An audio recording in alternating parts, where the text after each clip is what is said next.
Today is an install and review of this artificial boxwood roll. The goal is to transform this fence into what will look like a hedge or at a bar, like that greenery that covers a wall, the bar they put flowers in, but just basically beautify the fence. So we've got 1, 2, 3 boxes of this stuff. This is what it comes in. It comes in a big roll. You can get the roll or you can get just the 10 by 10 squares, but the reviews say the roll is way easier when you have a big area like us. And it does come with these zip ties as well, which you can secure your area to, but we have a fence that shares with a neighbor. So don't think they're gonna want us putting zip ties through the fence. So instead, we've got our supplies here, which is going to be a staple gun. We've got some brand new staples, measuring tape, make sure we've got the area measured off, and of course some scissors to cut through it. So we're gonna review this product because we'll take you real quick inside to show you the first product that we did, which doesn't look so good, right? This is what we first bought for our wall. It's very piecey, and just this section was supposed to, according to the measurements on Amazon, cover the entire fence, and this is very small. It clearly would not have worked. So we don't want you to have to deal with this problem as well. Instead, we're going to try out this one, which has got great reviews, and let you know how it works. Ready for this, Mr. Stigter? Let's do it. Before we get going, don't forget to give this video a big thumbs up, as it really helps on our channel. And if you haven't joined us yet in subscribing, make sure you click that subscribe button so you'll be notified of new videos coming out. Let's get started on this fence.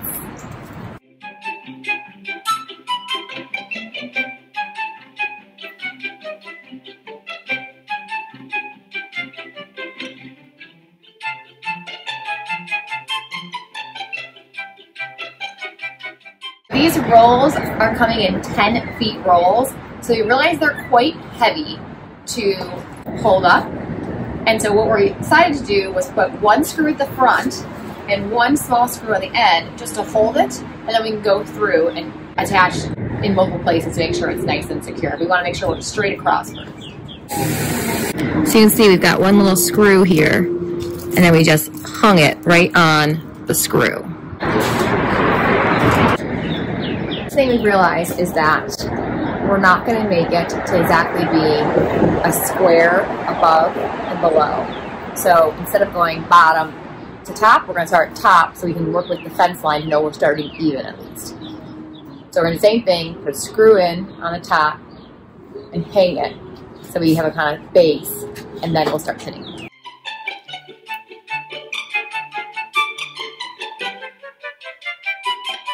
We have put up the first piece just to see approximately how much down do we need. We haven't stapled it or anything, it's not flat yet, but the weight of it pulls it down, we've realized. So we want to get the whole weight on going up and down first. So quickly going to measure down here. And I can see I need 26 more inches of greenery. So let's bring it inside. Where we've got the next roll laid out, and actually got 2 rolls laid out here, and we'll just measure 26 inches down. We'll see exactly where that spot is on the flip side, so it's actually easier to do it where you can see the grid. So you go down 26, and looks like we are right pretty much at this line. So we'll just cut all the way through. We're gonna pick a scissors, that line, and then we'll connect this roll to that 10-foot roll. Very valuable lesson that I just quickly learned. Do not cut right on the line because the little guys fall out. So actually, you need to cut in the middle of the bar, and then they all stay perfectly together.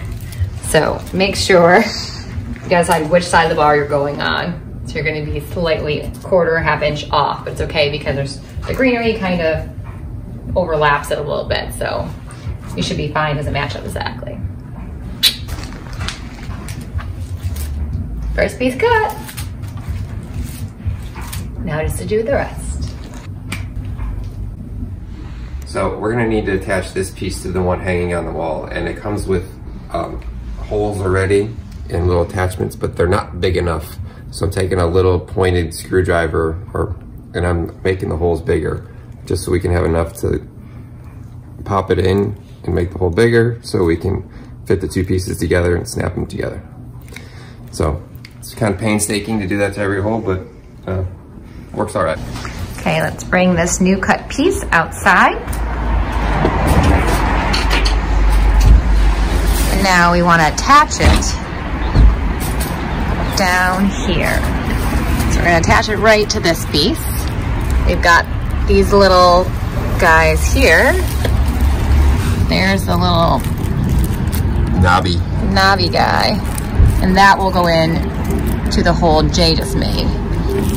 And it's every other one. So see, there's, this piece has the holes, and the next piece has the little knobbies.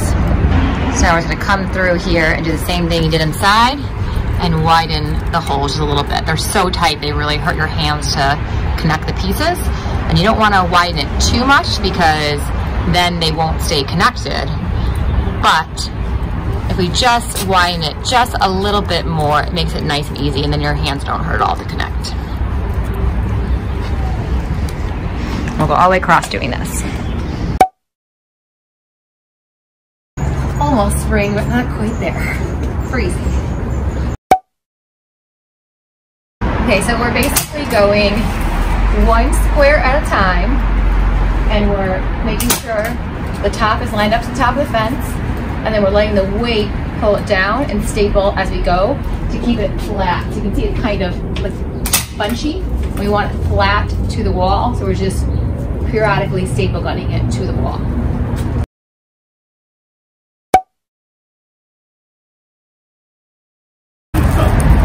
Close-up shot of how these connect. Let's take gloves off for this guy. So I'm going to clear the leaves away, and then you just put the male part into the female part. And then they're attached. And you just kind of sprinkle it back. So you can see we're just connecting now the last few parts, and we're kind of piecemealing it together. So see, we've got this, and then we've got another section right over here that we're going to attach to the very bottom. And so you can see we just have cuts on all sides, so you're not going to be able to actually attach them with the male and female parts, but you can just staple gun it to the wall. So just making it work, because we didn't want to have to order that fourth box to keep the cost down a little bit, because this isn't cheap.